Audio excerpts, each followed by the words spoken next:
Hola, ¿qué tal? Muy buenas tardes. Una emisión más de Darle Sentido a tu Vida.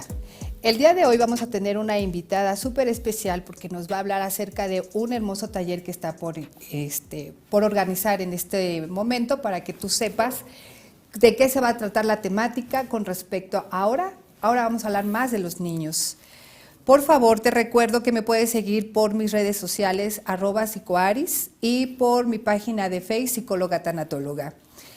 Para que sepamos de quién se trata nuestra invitada de hoy, le vamos a pedir a Nelly que por favor nos indique. Nelly, buenas tardes, muchísimas gracias por estar conmigo aquí en el programa. Hola, buenas tardes, Araceli. Hoy tenemos el honor de presentar a la licenciada Iliana Gabriela Romo Aguirre. Ella es licenciada en Psicología, egresada de la UNAM, con posgrado en Psicología Forense y Tanatología. Cuenta con experiencia laboral de 20 años en trabajo con violencia de género y familiar, psicoterapia individual de pareja, familiar y grupal, así como manejos de duelo especiales, consejería tanatológica e intervención en crisis, peritajes psicológicos, psicodiagnósticos, valoraciones psicológicas, impresiones diagnósticas e informes técnicos. En cuanto a su experiencia laboral, es asesora, consultora, psicosocial y profesionista independiente, asesora y facilitadora de talleres de varias asociaciones civiles. Actualmente y desde 1989 a la fecha es psicoterapeuta y tanatóloga. Muchas gracias. Nelly, muchísimas gracias. Bueno, pues hoy, más que yo presentar el tema, Gaby, muchísimas gracias por estar el día de hoy conmigo en el programa Darle Sentido a tu Vida. Muchas gracias, Araceli. Gaby Romo, ¿por qué hacer un taller de esta magnitud, de esta altura para niños? ¿Por qué generalmente pensamos más en los adultos y no en los niños? ¿Por qué se te ocurrió hacer un taller tan importante como es este? Platícanos acerca de este taller. Fíjate que me he dado cuenta en mi práctica clínica que las personas que acuden a solicitar mis servicios, sobre todo como tanatóloga para elaborar los duelos, quieren llevar a los adultos y a los niños los quieren dejar así como en casa, encerraditos y que ni se enteren del tema. Entonces me he dado cuenta que nos callamos deliberadamente este tema porque pensamos una serie de tonterías. Estos mitos de a ellos no les interesa, no se dan cuenta, no sienten, no te van a entender si les explicas se va a hacer una experiencia traumática, cuando al revés, están sintiendo el ambiente enrarecido, sienten que alguien falta, alguien importante en la familia, que ya no es lo mismo y las personas tienen esta conspiración silencio. No hay que decirles para no hacerles sufrir. Y eso es enloquecedor, ¿no crees? Sí, aquí precisamente para saber qué es la pérdida o qué es la ausencia, tendríamos que hablar desde la palabra duelo, que además la tenemos muy mal conceptualizada. Pero desde tu enfoque, ¿cómo vas a manejar la palabra duelo hacia, por ejemplo, en este sentido con los niños? Porque no es tan fácil. El taller es para los adultos, para que les puedan ayudar a los niños, les enseñen cómo entender y enfrentar la muerte de sus seres queridos. Entonces no está dirigido a los niños, está dirigido a los adultos para que maduremos, reflexionemos y quitemos algunos vicios que tenemos que no nos ayudan o que taponean inclusive el proceso del duelo de los menores, ¿no? Entonces es para que los adultos se den cuenta que pueden soltar toda esa basura, todos esos mitos y puedan entrarle al tema de una manera como más franca, más natural y que en realidad les ayude a los niños a entender que la pérdida de un ser querido generalmente nos trae ¿qué? Tristeza, nos trae confusión, enojo, nos trae, ahorita vamos a hablar de las etapas de la madre, de la tanatología Elizabeth Kubler-Ross, pero que nos trae mucho descontrol y que inclusive se ve reflejado cuando pierden a un ser querido, ya sea el hermano, el papá, la maestra, el amigo, la mascota, la plantita, que tanto quieren porque depositan su afecto en ese objeto, en esa persona, en ese ser. Y entonces hay que darnos cuenta que no solamente pierden la cuestión física, sino todo lo que se lleva con su partida. O sea, ¿qué roles se pierden? El confidente, la persona con la que echas relajo, la persona que te entiende, la que te da cobijo, a lo mejor la persona que es tu cómplice para muchas cosas, ¿no? Como la abuelita o el abuelito, por ejemplo. Un tema muy delicado. Claro. Porque ya son actualmente los cuidadores principales. Por supuesto. Y hay un vínculo súper estrecho, a veces hasta mayor identificación que con la madre, ¿verdad? Claro. Por la cuestión de la doble jornada. Entonces, lo que tenemos que entender es que los niños también están sufriendo. A lo mejor no nos lo van a plantear así como en las telenovelas, de una manera muy solemne, muy sofisticada, pero va a haber un cambio en su conducta. Puede ser que haya berrinches, que estén buscando desesperadamente a la persona que falleció porque no le han dicho nada, que piense que va a regresar, o que empiece a tener pesadillas o insomnio, o tal vez pueda empezar a tener trastornos de conducta, conductas desadaptativas en la escuela, o esa tristeza que como no saben canalizarla se puede traducir en agresión, agresión hacia otros o agresión hacia sí mismo y hasta la automutilación, que eso es muy grave. En esa parte ya hay un duelo. Sí. ¿Cómo puedo yo, padre, cómo yo, madre, puedo identificar que alguien que está cerca de mí, porque bueno, los niños son nuestros maestros de vida porque ellos son observadores de nosotros, sí, y ellos es más fácil que sepan qué hago, qué pienso, qué siento, a que yo muchas veces sepa, y luego decimos, no, es que los padres sabemos todo y no es cierto. ¿Qué pasa en ese sentido precisamente cuando yo como madre o como padre ni siquiera puedo hablar de eso, de que ahorita la familia está en duelo? Pues los niños empiezan a sentir que ahí hay una mentira y que va creciendo, que esa mentira se va convirtiendo como en un ente que está ahí en la familia enrareciendo el ambiente.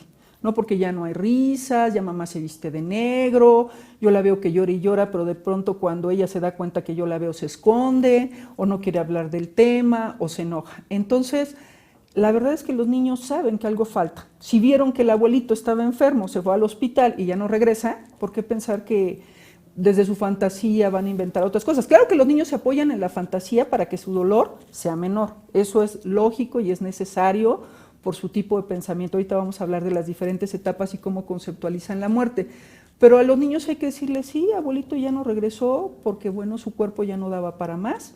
Y explicarles de una manera muy sencilla y clara que la muerte es inevitable, que a todos nos va a llegar y que tenemos diferentes tipos de pérdidas, porque no solamente los niños viven un duelo porque alguien se muere, sino porque su hermano se casa y se va a otra ciudad, o porque el papá tiene otro trabajo y entonces ya no puede estar cerca en la casa más que los fines de semana, o que la mascota ya la van a llevar a dormir, ¿no? O que la plantita no le echaron la suficiente agua y murió. Entonces hay que enseñarles a los niños de manera muy sencilla, con su mundo, con el mundo. Ni siquiera tenemos que plantearnos situaciones ficticias, sino con lo que tienen a la mano le podemos decir, ¿te acuerdas del tío Felipe que estaba muy grave en el hospital y que de pronto ya no volvimos a ver? Bueno, lo que pasó es que su cuerpo se iba deteriorando. O sea, les vamos a hablar de manera muy sencilla y clara, no les vamos a echar todo un rollo que no entiendan porque les vamos a generar mucha angustia. Exacto. Sino que siempre es preguntarle, ¿qué sabes o qué quieres saber o cómo te estás sintiendo?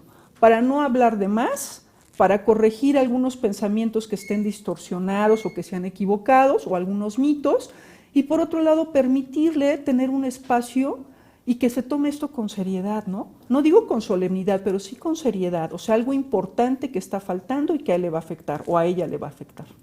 En esta breve introducción que estamos entrando precisamente para que sepamos por qué es tan importante este tema el día de hoy, ¿cuál sería la base fundamental del por qué sí hablar de este tema? Porque los duelos son procesos necesarios cada vez que hay una pérdida de algo que tiene un valor significativo para nosotros. Entonces, cuando perdemos a alguien, decíamos que perdemos muchos roles y hay un desequilibrio psíquico, o sea, en nuestra mente, o sea, psicológico, emocional y conductual. Entonces, lo que tenemos que hacer es darle cabida a estos eventos, a estos sucesos y decir, bueno, pues vamos a hablar de lo que está pasando para que pueda haber una adecuada elaboración de un duelo. O sea, en lugar de que se congele, si nos la pasamos negándolo, vamos a abrirlo para que esto no tenga mayor fuerza y sea más dañino. Porque un duelo normal se elabora entre 6 meses y 1 año aproximadamente, si es un duelo natural y que no es producto de un delito violento, obviamente. ¿Por qué crees desde tu experiencia que es más complicado trabajar la ausencia o la pérdida, porque pudiera ser sinónimos de palabras ante el duelo, trabajar más complicadamente con un adulto que con un niño? Porque los niños son muy sabios, los niños las cosas no las hacen tan complejas, dicen la verdad de manera espontánea, a veces hasta decimos, híjole, son como muy silvestres, pero afortunadamente tienen esta riqueza y no tienen esta deformación ideológica donde tienen que andarse por las ramas, ser muy diplomáticos, sino que los niños son más espontáneos. Y los niños a través del juego es maravilloso porque logran representar cualquier cosa que les esté afectando en sus emociones. Entonces no necesariamente tienen que hacer todo un discurso, un manual o un tratado, sino que a través del juego, a través de la conversación sencilla, natural, abrir el tema es muy bueno porque inclusive los niños pueden ser nuestros guías en el duelo. Si vemos la película esta de Cartas a Dios, me encanta porque es un niño que tiene cáncer y le enseña a la mamá a irlo soltando y le enseña a vivir el duelo de su enfermedad terminal de una manera, podríamos decir, hasta más relajada, porque los adultos están así como muy agobiados, sí, por la pérdida y la impotencia ante la salud del hijo, pero el hijo empieza a verlo de una manera tan natural, se va dejando llevar por el proceso que es como un bálsamo. Por eso digo que los niños son básicamente maestros de vida. Gaby, vamos al primer corte. Vamos a regresar, por supuesto, aquí al programa Dale Sentido a tu Vida. Vamos empezando. Recuérdate que puedes pasar todas las preguntas, dudas o sugerencias que quieras por medio de nuestro chat. Y aquí, en Darle Sentido a tu Vida, regresamos. Bien, y regresamos aquí en Darle Sentido a tu Vida. Gaby, ¿por qué es importante hablar de las etapas? ¿Cómo saber en qué etapa estoy en una ausencia o en una pérdida? Bueno, es importante mencionar las etapas para entender que lo que nos pasa es natural y deseable, para poder aceptarlo y poderlo integrar a nuestra vida y poder continuar con nuestros proyectos o salir adelante en el día a día. Entonces, cuando sabemos de las etapas, hasta descansamos un poco porque decimos, entonces no soy anormal, entonces no tengo que ir a un psiquiatra, entonces no es que yo no tenga la habilidad o la capacidad para enfrentar este tipo de situaciones porque es la primera muerte que enfrento. No, yo creo que entender las etapas nos ayuda mucho. La madre de la tanatología, Elizabeth Kubler-Ross, nos habla de 5 etapas. La primera es la de shock, la de negación. Esto no puede estar pasando. Bueno, también nos tenemos que regresar un poco hablando de las edades. Por ejemplo, de los 0 a los 3 años, la muerte es inconcebible. O sea, escuchamos el nombre, pero no alcanzamos a entenderla del todo. O sea, nada más lo único que nos duele es la separación de nuestro ser querido. De los 3 a los 5 años ya sabemos que es un evento, pero pensamos que es temporal y reversible. Prendo la televisión y veo a mi superhéroe y se aventó de un edificio y mañana vuelvo a prender la tele y mi superhéroe sigue corriendo. Entonces no pasa nada y vuelve, ¿no? Bueno, de ahí entran también hasta los niños cuando están jugando con los papás, te maté, ahora te tienes que morir, claro, ¿no? Con la pistola, con los dardos, claro, ¿no? Pero y el papá sigue vivo, ¿no? Exacto. Y luego, después de los 5 a los 9 años, ya se entiende la muerte, pero se piensa que no es para uno ni para los seres queridos.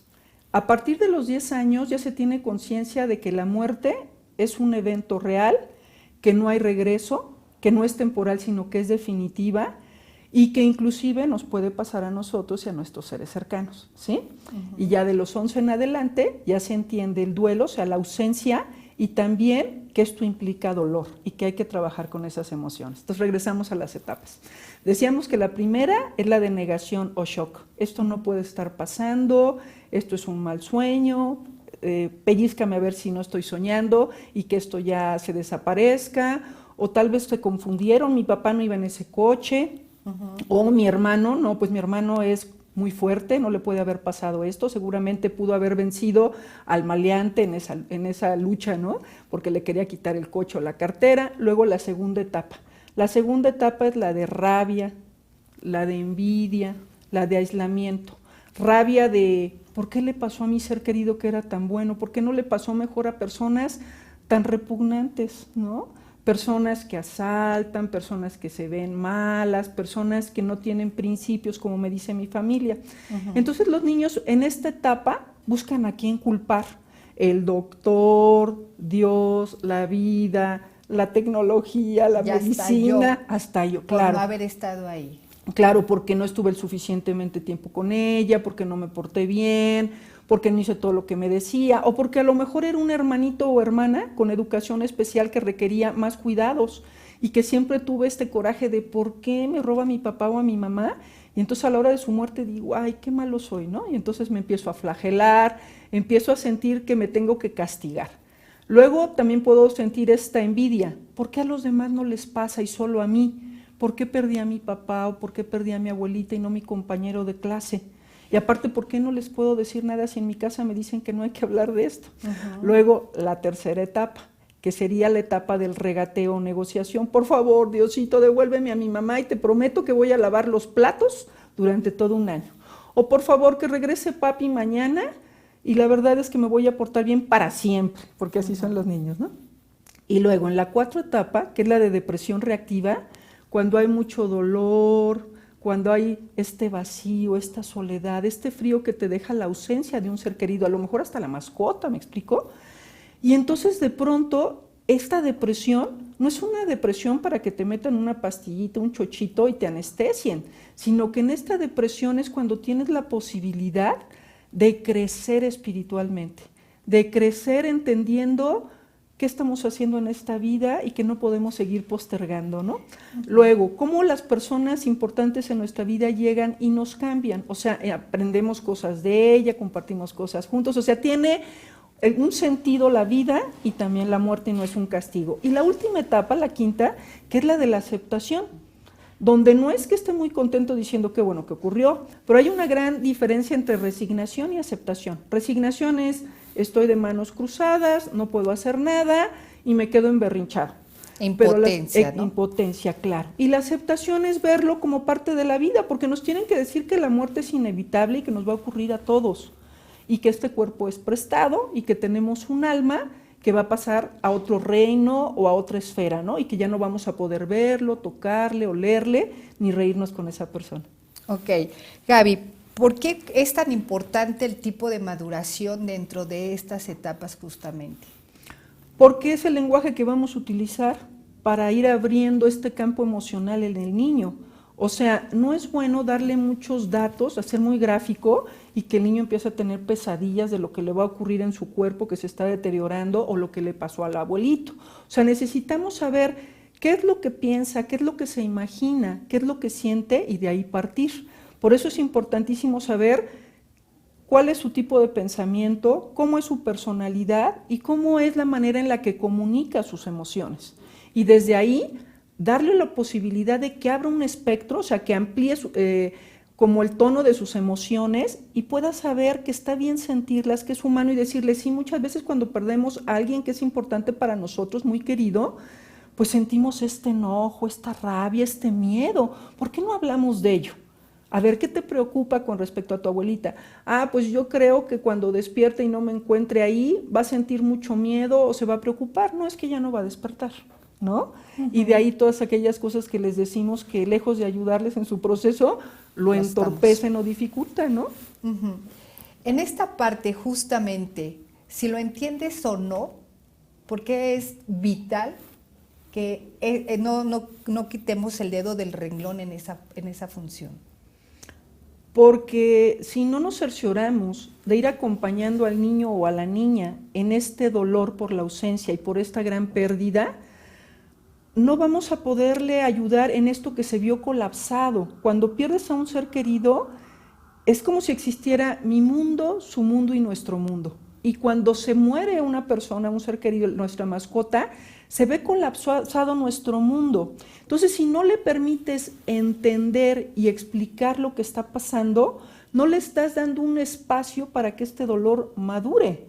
Y entonces estas rabietas, estas conductas regresivas, esta autoagresión, pues van a ir incrementándose, porque no va a tener la posibilidad de poderlas sanar estas heridas emocionales.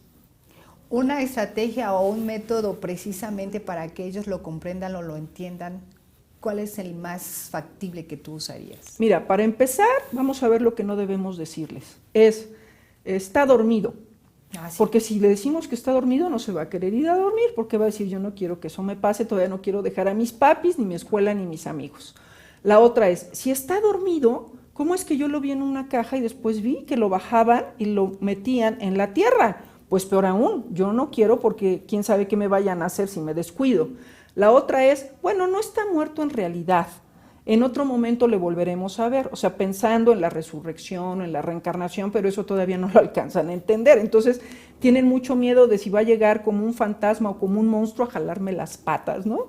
O a hacerme travesuras, o a espantarme, y entonces empieza a vivir como con mucha ansiedad, mucha angustia o hasta terror.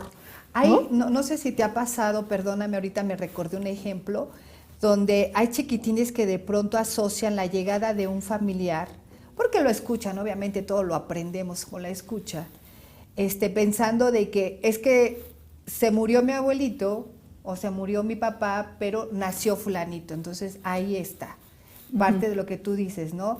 El villano se muere, pero reencarna en una planta, en un carro, etcétera. Claro. Esa parte justamente de la fantasía de los niños, como que hay que tomar ahí el énfasis un poco más delicado de cómo ellos manejan la fantasía. Claro. Por eso mi pregunta de por qué es importante esa parte, ¿no? Esas estrategias.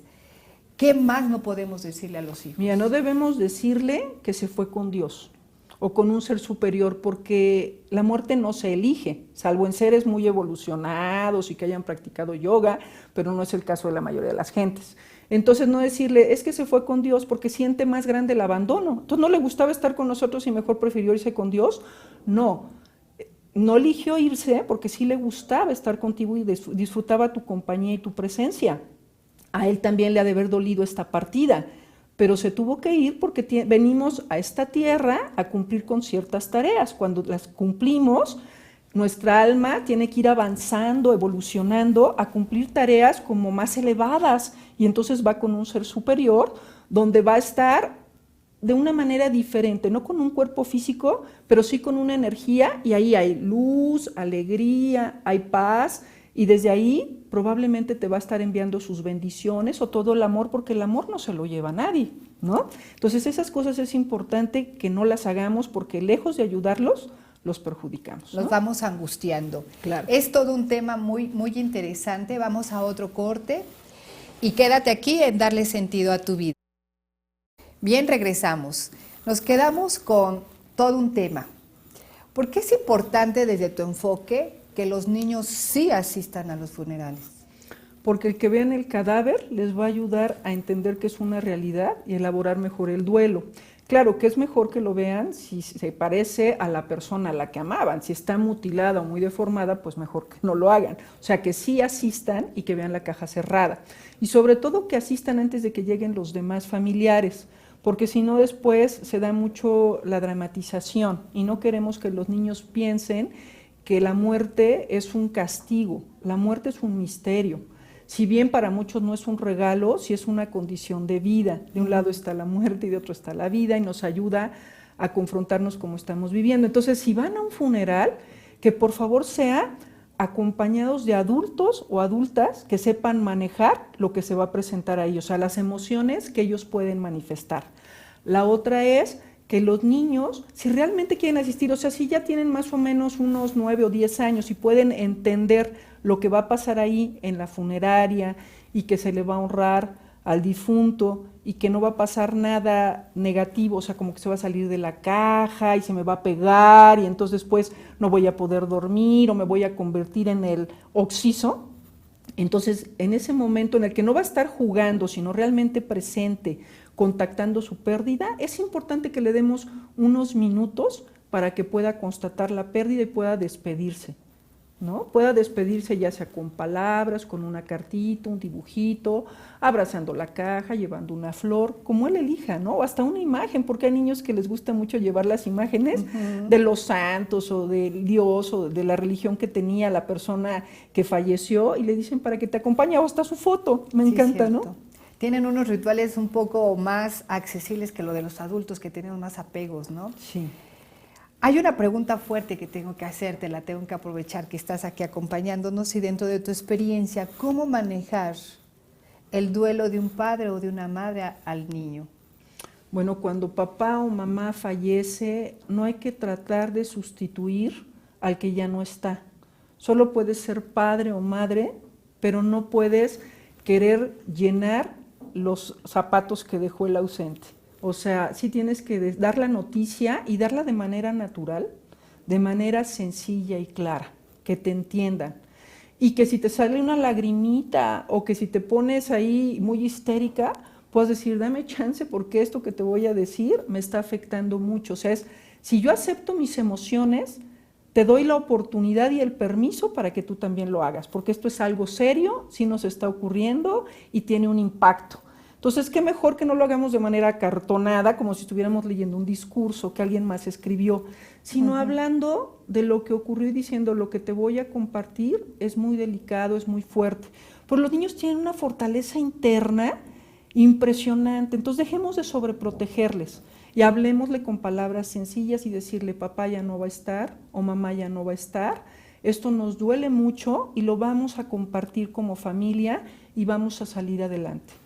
¿Quién crees que sería la persona idónea para que le dé esa noticia al hijo? Pues ojalá fuera un tanatólogo, pero como no toda la gente acude a un especialista, puede ser el otro padre o el abuelito o la abuelita con quien esté más cercano el niño o la niña, una tía, un padrino, ¿no? A lo mejor su maestra, si con su maestra tiene una mejor comunicación, porque a veces es triste y así es, ¿no? La confianza, la apertura, o con el párroco muchas veces, es con quien tenga mayor cercanía y le pueda dar una contención no solo emocional, sino física, porque un buen abrazo, unas palabras que sean como un bálsamo para el alma, ayudan mucho a este impacto, ¿no? Y hemos visto que los niños que pierden al padre, bueno, se ponen muy hostiles, se ponen como en una actitud de nadie me merece, o sea, como si estuviera muy enojado, enojado con el que se queda, y casi hasta recriminándole, ¿por qué no te tocó a ti en vez del que se fue? Porque empezamos a idealizarlo, si era tan buena mamá, si yo no le hacía caso, si la verdad ella me trajo a la vida, venía yo en su vientre, o sea, empezamos a idealizar cosas y empezamos a agarrarla contra el que queda vivo. Y más adelante, si la persona quiere formar una nueva pareja, bueno, pues peor, se convierte en una batalla campal, pero nos regresamos antes de que eso ocurra de otra pareja, porque a veces hay personas que ya están separadas y tienen otra pareja, ¿no? Y entonces los niños o las niñas hemos visto que cuando pierden a los padres dejan de comer, no quieren ir a la escuela, como que se abandonan mucho, porque es el vínculo más intenso que tenemos. O sea, es el vínculo donde sentimos que es como llegar y tocar base, ¿no? Y a veces hoy en día que las mamás pues pasan poco tiempo con los niños y que la abuelita es la sustituta, pues juega ese rol. Y aunque ya está viejita y nos peleamos con ella, pero es nuestra cómplice. Ellos, los abuelos, se dan el chance inclusive de no regañarnos tanto porque ahora les toca disfrutarnos, ¿no? Claro. Y entonces está padrísimo, pero cuando los niños pierden un padre o una madre es terrible el impacto. Yo recuerdo un niño que fue a consulta y que llevaba el pañuelo del papá, ya todo arrugado, ya todo sucio, porque cada vez que sentía que lo extrañaba, olía el pañuelo del papá y lo abrazaba, y entonces sentía que no quería soltarlo porque era como lo único que le quedaba de su padre, ¿no? Y es una playera de fútbol y cosas así, las cuales las tenía muy presente, era como si Linus con su frazada, ¿no? Como claro. Tener un objeto al cual depositarle todo ese cariño, a falta de papá o de mamá, ¿no? Y obviamente se da la riña entre los hermanos, porque cuando falta papá o mamá, el más grandecito o el más fuerte emocionalmente quiere subirse a ese sistema y hacer el papel de papá o mamá, como para ayudar a los que se quedan a que no sea tan grande la pérdida. Y entonces surgen estos hijos que se llaman hijos parentales, ¿no? Que tienen que madurar mucho más rápido, que tienen que hacerse así como los más serenos, los más adultos chiquitos, ¿no? Y que de pronto para los niños esto es un golpazazo. Entonces démosle la oportunidad de vivir todas sus emociones, los 5 sentimientos básicos que son miedo, enojo, tristeza, amor, alegría, a todo lo que da. Porque la verdad es que es un regalo. ¿Cómo aprendes a enfrentar tus primeras pérdidas? Te va troquelando, te va haciendo como un molde de cómo los vas a enfrentar a lo largo de la vida. Y para que no arrastres con este trauma que muchos niños siguen arrastrando, muchos adultos que perdieron figuras significativas en su infancia, pues dales chance de expresarla. A lo mejor hasta con cojines, sacar la rabia, rompiendo papel periódico, con una raqueta, gritando, aventando piedritas. Parábolas. Las parábolas. Fíjate que se ha visto que de los niños de 10 años en adelante es muy útil. La parábola de la mariposa, que es tan linda, ¿no?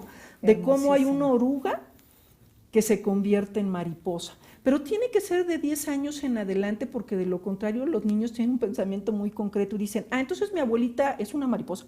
O sea, ¿qué me quieres decir con todo eso? Con ese cuento de la parábola. Entonces mi abuelita se va a andar arrastrando y tiene un capullo y la tengo que encontrar. No.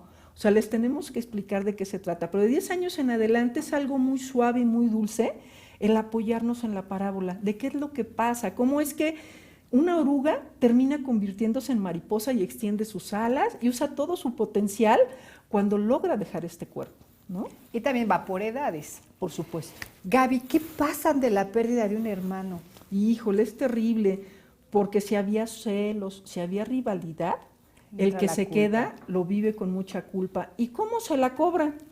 Pues se la cobra con accidentes, con enfermedades, con bajo rendimiento, sentimiento de castigo por todo lo que le hice a mi hermano o a mi hermana cuando nos peleábamos, que eso es normal entre los hermanos y deseable. Y de pronto es como pensar, ¿y también Dios me va a castigar y me va a llevar pronto con ella o con él? O ver que los papás están idos emocionalmente, casi tienen que tocarle en el cascarón y decir, ¿hay alguien ahí? De pronto es como pensar, haga lo que haga, mis papás ya no me ven. Ya no solo perdí a mi hermanito o a mi hermanita, sino a mis padres junto con él o junto con ella, porque es como que la idealizan tanto que yo ya no tengo lugar en esta familia, ¿no? Tenemos estas películas de La decisión más difícil, la de Una familia, gente como uno, que los niños se quedan como muy atorados. Fíjate que ahorita que comentaste esto, se me vino a la mente algunos casos que me han llegado donde el hermano nace delicado de salud y los padres tienen que estar mucho tiempo en el hospital. Los mismos síntomas que acabas de decir también lo sienten ellos, ¿no? Porque es todo un proceso, es una pérdida. Están perdiendo a papá y a mamá, no físicamente, pero sí ya hay un padre y una madre ausente, porque se la pasan mucho tiempo en el hospital. Sí.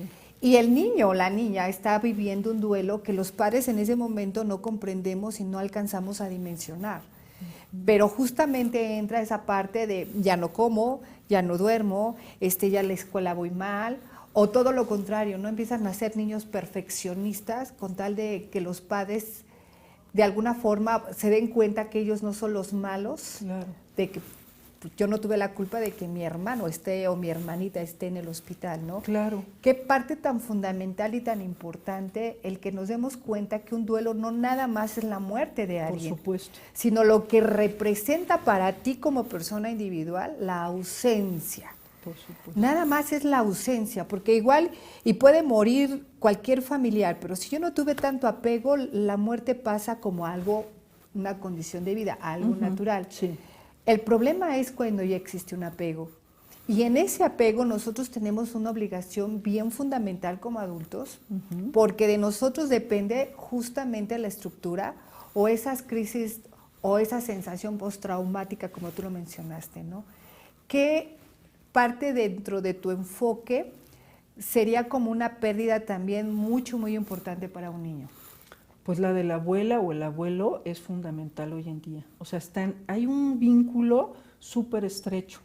Entonces, cuando pierden al abuelo o a la abuela, es hasta más intenso muchas veces que perder al padre que educa con su ausencia, muchas veces, ¿no? Sí, por lo que sea, porque se fue, porque no se acomodó bien esa familia, o porque tiene parejas alternas, ¿no? Y otra muerte que también es muy difícil de elaborar es la de la mascota. Que decimos, una mascota, pues era un perro, un gato, pero todo lo que el niño le deposita, o sea, es su compañerito, es su confidente, se atreve a decirle cosas, como no tiene un diario como los adolescentes, pues le cuenta a su perrito, a su gatito, a su pececito, lo que hizo durante el día, sus secretos, sus anhelos, ¿no? Entonces, claro que es importantísimo y hay que darle la misma atención que si hubiera perdido un hermanito, ¿no? Porque con los padres se pierde como una expectativa a futuro, con los hermanos se pierde un presente y un pasado, y aparte te confronta de que también me puede llegar a mí. No solamente mueren los viejos, o no solamente mueren los enfermos, porque a lo mejor tu hermano se fue a hacer un deporte de alto riesgo y resulta que ya no regresó, ¿no? Claro. Entonces creo que es importante darle espacio a cada una de las pérdidas, ¿no? Y dolor compartido es dolor aminorado, por eso la importancia de compartirlo con otras personas que te contengan, en lugar de decir, no, es que si lloro le voy a hacer un daño, por Dios, si no estás repartiéndoles jorobas, lo que estás haciendo es abriendo un canal para que exprese algo que ya trae y que no queremos que se le pudra dentro. Es como esa parte de que luego en otras ocasiones lo menciono, ponerle palabras a tus emociones, que es tan importante y tan vital. Yo creo que en un momento determinado, cuando nosotros conocemos realmente como padres a los hijos, cuando realmente los conocemos, y sé que es una palabra demasiado fuerte y yo lo entiendo, pero es real, cuando nosotros como padres conocemos a los hijos, realmente no nos da miedo hablar ni de la vida ni de la muerte, ni de lo que está sucediendo, pero tampoco meter visión catastrófica de lo que va a suceder, si lo hay o no lo hay. Aquí hay que aprender a conocer a nuestros chiquitines, observarlos. Ellos nos van indicando qué sí y qué no en una forma más educacional, porque la educación que nos dieron los abuelos, que nos dieron los padres, no es la misma que podemos nosotros hacer en este momento y hoy en día, porque, digo, la situación ha ido cambiando más. Todo un tema muy, muy interesante. Vamos a regresar, obviamente, con tips y con reflexión para que tengamos ahí nuestra libretita y estemos anotando lo que realmente podemos hacer con nuestros chiquitines en hablar no de duelo como pérdida de muerte. Estamos hablando de una pérdida, una ausencia en general. Así es que quédate conmigo aquí en darle sentido a tu vida. Nosotros regresamos. Bien, y regresamos al último bloque, Gaby. Oye, ¿qué pasa cuando hay un niño con enfermedad terminal? Porque también ahí hay una ausencia de salud, claro, ausencia de tranquilidad, ausencia de paz, ausencia de juego. Claro. Hijo, muchas ausencias. ¿Qué pasa ahí con las enfermedades terminales? Híjole, un niño con una enfermedad terminal se pierde de la posibilidad, como tú dices, de vivir su etapa, o sea, sin mayor congoja y de manera más libre. O sea, tiene que estar atento a su salud, tiene que estar cuidando cosas que los demás niños no cuidan y que lo hace ser diferente. Y a veces esa diferencia, como los demás no la entienden, genera rechazo o miedo. Los demás piensan que los puedo contagiar, los demás piensan que no juego igual o no me río igual porque soy un sangrón o una sangrona, o que a lo mejor me siento mucho y muy especial porque tengo estos cuidados en el hospital o de mis padres, cuando en realidad un niño con enfermedad terminal tiene que madurar mucho más rápido. Los niños lo primero que preguntan es sobre su enfermedad y qué va a pasar con esa enfermedad. Y les tenemos que hablar del deterioro que va a tener, pero no con términos médicos, no para confundirlos, sino para que sepa más o menos qué esperar, cómo va a ser el proceso, si van a tener que utilizar aparatos de apoyo para que no se impacte tanto, o sea, es como ayudarle a tener como un duelo anticipatorio y sobre todo que pueda saber que tiene que vivir intensamente lo que tiene en el aquí y en el ahora, porque muy pronto se acerca el final. Entonces tiene que aprender a cerrar ciclos, o sea, a perdonar, a ser perdonado, a vivir tablas con la vida, a hacer cosas que les gusta. Por ejemplo, hay niños que les encanta la Navidad y a lo mejor es el mes de marzo o abril y le quedan 2 meses de vida. Pues por favor, adelántale la Navidad, no seas tan estricto, ¿no? Claro. O sea, ayúdale a cumplir con sus sueños, con sus anhelos, no con sus berrinches y con cosas desproporcionadas que te dañen a ti o lo dañen a él o a ella, sino ayúdale a vivir intensamente y a despedirse con dignidad, a que también pueda participar en lo que es todo su proceso. Por ejemplo, un niño que tiene cáncer y que lo tienen que rapar, pues sufre mucho, sobre todo si es una niña y es muy coqueta, pero a veces pues se rapa la muñeca para acompañarle en su proceso. A veces el papá o la mamá son muy buena onda y también se rapan y le dicen, bueno, por solidaridad, ahí te va también mi cabello. O no solo pierden el cabello, pierden una parte del cuerpo, una pierna, un brazo, empieza como a deformarse su cuerpo. Entonces tienen que aprender a desapegarse del cuerpo, porque el problema en Occidente, en esta cultura occidental, es que nos identificamos con nuestro cuerpo, con nuestro cascarón, y sentimos, yo soy esto, y si esto que soy se ve deteriorado, entonces ya no soy nada, baja mi autoestima. Entonces lo que necesito es saber que soy un ser único, irrepetible y muy valioso, a pesar de estar enfermo, que no estoy enfermo ni las 24 horas del día y que no soy la enfermedad, sino que soy algo más que la enfermedad. Tengo que tener cuidados y atenciones especiales, por supuesto. Sobre todo nos van a preguntar, ¿me voy a morir? Si te preguntan eso, es muy doloroso y tienes que tener un diálogo abierto, honesto, franco y decirle sí. Muy pronto te vas a morir. No sabemos el día ni la hora, pero los médicos dicen que te quedan 2 meses. por eso vamos a ir a ver a tus abuelitos, o por eso te van a venir a ver otros primos que viven en otro país, o por eso vamos a adelantar la Navidad que tanto te gusta, ¿no?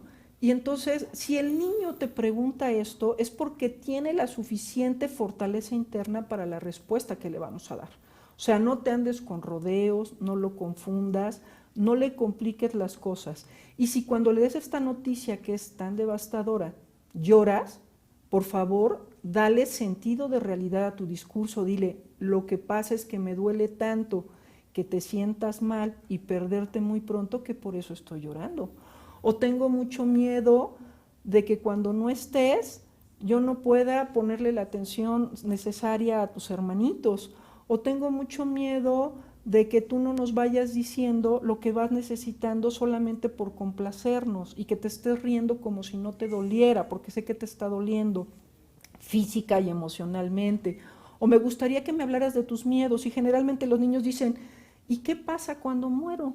¿Qué va a ocurrir después? Y depende de tu ideología, tu filosofía de vida y tu religión, pues le vas a ir diciendo que va a pasar a otros planos, que va a estar en otro territorio que no es un territorio físico, que no va a tener las emociones humanas, pero que va a estar cuidado, que va a estar guiado y protegido y muy amado por los que se quedan, o sea, tú y tus familiares o sus amistades, y que donde va a estar con un ser superior en el que tú creas, es un ser de luz y de amor.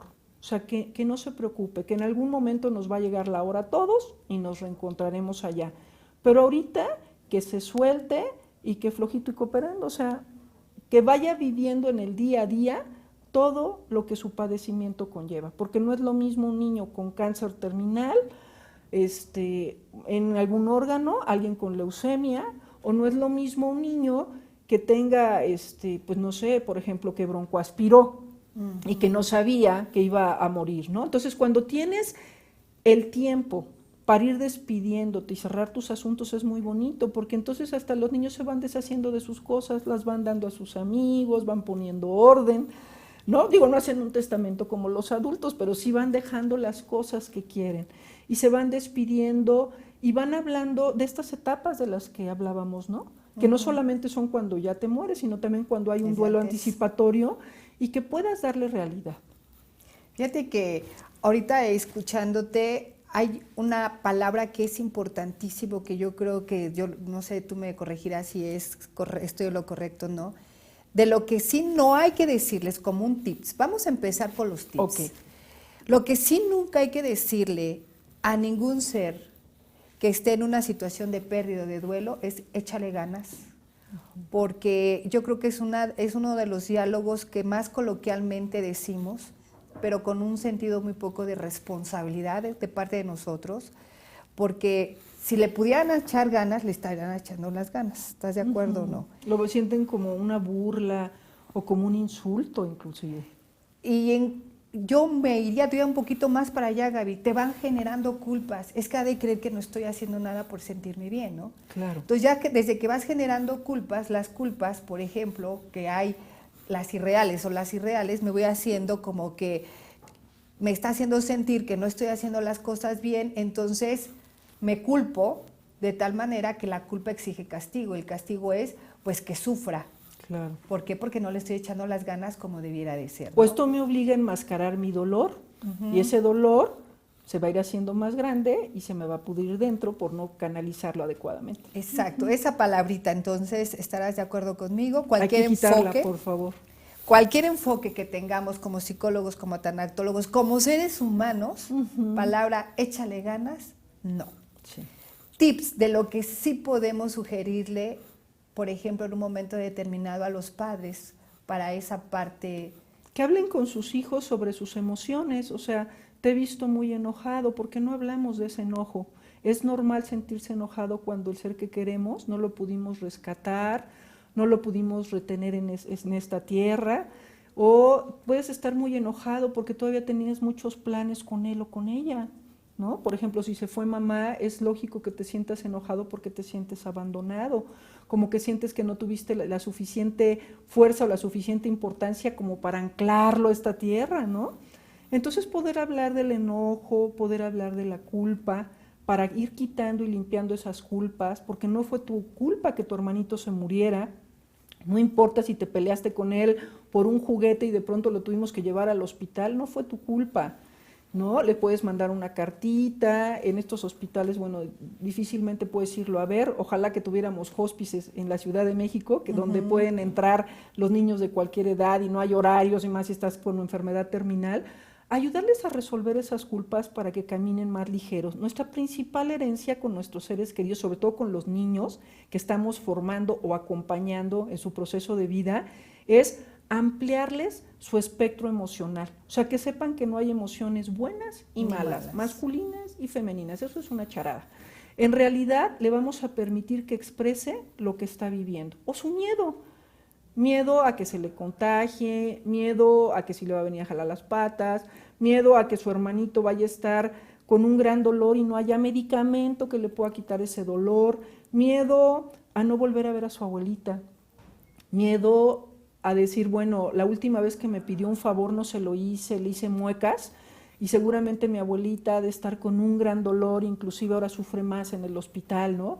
O el asunto de, bueno, perdí a mi papá, ¿y cómo puedo hacerle para que mi mamá no sufra, no? Y entonces me comporto así como muy solemne, como muy adulto y muy fuerte de, no, todo está bien, no hablemos de eso. O sea, tratando de evitarle a mamá que se quedó viva ese dolor, ¿no? Entonces yo creo que sí podemos ayudarles a que expresen esa soledad, esa tristeza, que no tengan que sufrirlo de manera confusa, sin poder abrir el tema, porque a veces hasta pareciera pecado o algo muy malo de que vaya y le diga a sus compañeritos de la escuela que su tío está enfermo o que está próximo a morir o que ya se murió, sobre todo si fue, por ejemplo, en un accidente o si fue suicidio, ¿no? Donde no, ni lo menciones, o donde pues a lo mejor hubo cosas en la familia como raras, como de pleitos de herencia y que no lo querían ver o no lo visitaban en el hospital y que el niño se entera, porque el niño escucha, es una esponjita que absorbe todo. Entonces, que pueda expresar ese dolor, ese enojo, ese vacío, que pueda expresar inclusive toda esa impotencia que siente, ¿no? Porque a veces no lo dejamos ni siquiera participar cuando los familiares están enfermos.